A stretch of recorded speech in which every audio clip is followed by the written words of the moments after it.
Cyber war में भी pro India hacktivist ने पाकिस्तान समेत कई देशों के साइबर अटैक्स करने वालों की कमर तोड़ दी है, क्योंकि जहां एक तरफ एयर स्ट्राइक करके वीर जवानों ने ऑपरेशन सिंदूर को सक्सेसफुल बनाया, वहीं दूसरी तरफ पाकिस्तान और पाकिस्तान के पक्ष लेने वाले देश जैसे बांग्लादेश, इंडोनेशिया, मोरक्को और मध्य पूर्व ऐसे कुछ देशों ने साइबर को अपना नया हथियार बनाकर भारत पर करीब 15 लाख से ज्यादा साइबर अटैक किए। इसमें से 9 हैक्टिविस्ट ग्रुप जैसे independent Islamic hacker army, Bangladesh की SG यानी सिलहेट गैंग, मिस्टीरियस बांग्लादेश, पाकिस्तान की APT 36 team insane PK, cyber force, cyber group HOAX 1337 और नेशनल साइबर क्रू, इंडोनेशिया की इंडो हैक सेक जो पाकिस्तान अलाइड हैकिंग ग्रुप के साथ काम करता है। इन पाकिस्तान अलाइड ग्रुप की पहचान की जा चुकी है। ये टेक वॉरियर के कनेक्शंस अधिकतर पाकिस्तान से ही हैं। इन साइबर अटैक्स ने भारत के कुछ ऑर्गेनाइजेशंस और बिजनेस सेक्टर में अटैक किया, फिर बदलापुर और कुलगाम के नगर निगम परिषद की वेबसाइट को निशाना भी बनाया। उसके बाद इन ट्रूप्स ने इंडिया की बैंकिंग सिस्टम और UPI नेटवर्क को भी टारगेट बनाने की कोशिश करी, जिसमें पब्लिक रिलेटेड कुछ इन्फॉर्मेशन थी, जिसके तुरंत बाद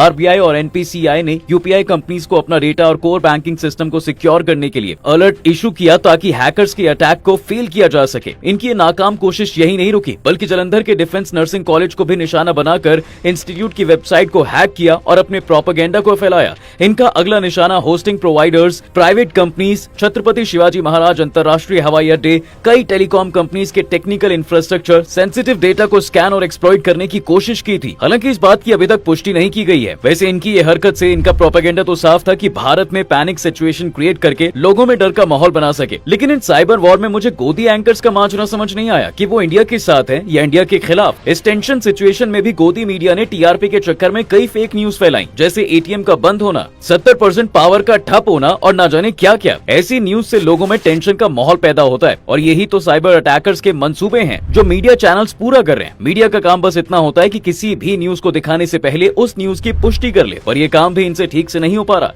यहाँ तक कि सरकार इन मीडिया चैनल्स वालों से अपील करती है कि वो ऐसी फेक न्यूज ना दिखाएं, पर भारत तो भारत है। इन ऑनलाइन आतंकवादी के फेक न्यूज और प्रोपेगेंडा से बचने के लिए इंडियन साइबर सिक्योरिटी एजेंसी ने real time monitoring, AI based dedication system और CERT इन के मीडियम से इंसिडेंट रिस्पॉन्स को इमीडिएटली स्टार्ट किया। भारत किसी भी अटैक का मुंह तोड़ जवाब देता है, फिर चाहे वो जंग का मैदान हो या cyber war. Pro India hacktivist ने पाकिस्तान एयरफोर्स और मिनिस्ट्री ऑफ फाइनेंस की वेबसाइट को हैक करके ये बताया कि हमारी पावर सिर्फ आर्मी तक सीमित नहीं है, बल्कि डिजिटल सिक्योरिटी में भी पावरफुल है, कि फेक न्यूज से बचें, सिर्फ रिलायबल सोर्स जैसे कि PBI fact check, Alt News और बूम फैक्ट चेक पर भरोसा करें और मीडिया पर दिखाई जाने वाली न्यूज से जरूर बचें। वीडियो अगर अच्छी लगी हो तो लाइक और शेयर जरूर करें।